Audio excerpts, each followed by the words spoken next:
Sabe quando a gente ouve uma frase em português e parece que é outra língua? Pois é. Hoje a gente vai desvendar o mistério que mostra como as palavras que usamos podem, olha só, entregar a nossa idade. Bora lá. E tudo começa com essa frase aqui.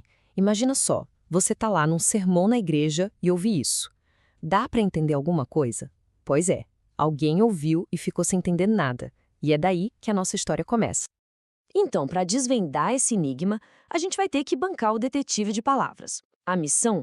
Traduzir esses três termos aí que, vamos combinar, parecem ter saído de uma máquina do tempo.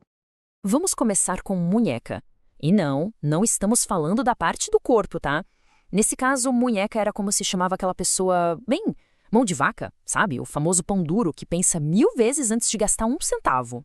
Depois vem manuelitas. E não é o nome de ninguém. Manuelitas era um apelido super curioso para as notinhas de um cruzeiro, aquelas que mal valiam o papel em que eram impressas. E para fechar o trio, temos o gasofilácio, um nome que soa super imponente, né? Parece algo saído de um filme épico, mas, na verdade, era só a caixinha de ofertas da igreja. Simples assim. Pronto, o mistério tá resolvido. Aquela frase que parecia grego, antigo, na verdade só queria dizer isso aí. É incrível pensar nisso, né? Como a língua vai mudando e se tornando quase um código secreto com o passar do tempo. E essa história toda levanta uma questão super interessante. O que será que acontece com as palavras que a gente para de usar? Elas somem? Desaparecem para sempre? Olha, segundo o autor do texto, a resposta é não. As línguas não morrem do nada. Elas se transformam. É só pensar no latim, por exemplo. Ninguém fala latim no dia a dia, mas ele está por toda parte no nosso português.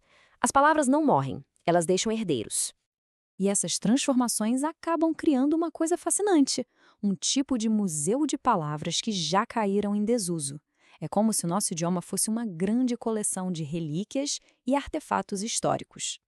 E falando em artefatos, dá uma olhada em alguns exemplos. Talvez algumas dessas palavras ainda soem familiares, né? Quem nunca passou um perrengue ou se juntou com a patota? Mas e as outras? Chamar alguém de Palerma, falar necas, são verdadeiros fósseis linguísticos, ecos de um tempo que já passou.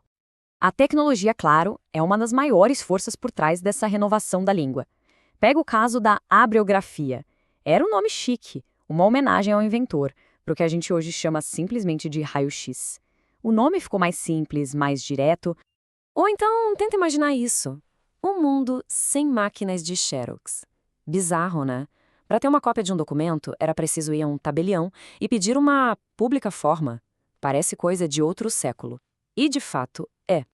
Até mesmo as profissões mudam de nome. A palavra aeromoça, por exemplo, que hoje soa até meio nostálgica, foi substituída por comissária de bordo. É uma mudança que reflete a profissionalização do cargo.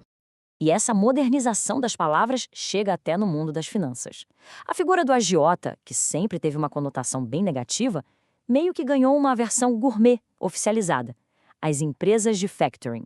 Uma palavra nova, chique, mas que, como o autor bem lembra com uma certa ironia, não necessariamente veio com juros mais amigáveis. Mas não pense que isso é só uma curiosidade sobre o passado. Usar palavras antigas, fora de época, pode gerar uma baita confusão e até mesmo uma bela controvérsia política nos dias de hoje. E foi exatamente o que aconteceu.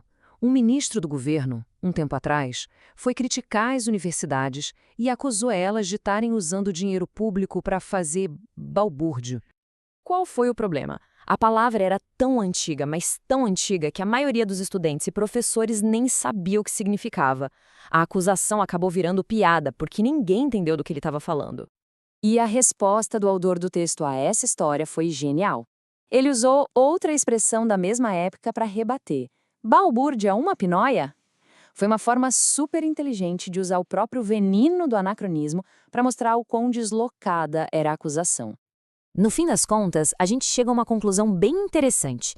O nosso vocabulário é quase uma carteira de identidade. As palavras que a gente escolhe usar dizem muito sobre a nossa geração, sobre a nossa história. E, para fechar, o autor propõe uma brincadeira, quase um teste. Ele diz mais ou menos assim: se boa parte dessas palavras antigas soa familiar, parabéns. Talvez seja um sinal de que estamos fazendo vestibular para caquético, como ele diz. Ou, para usar uma última palavra do baú e ver quem entende, morô. A língua não para, ela está sempre se mexendo, se transformando.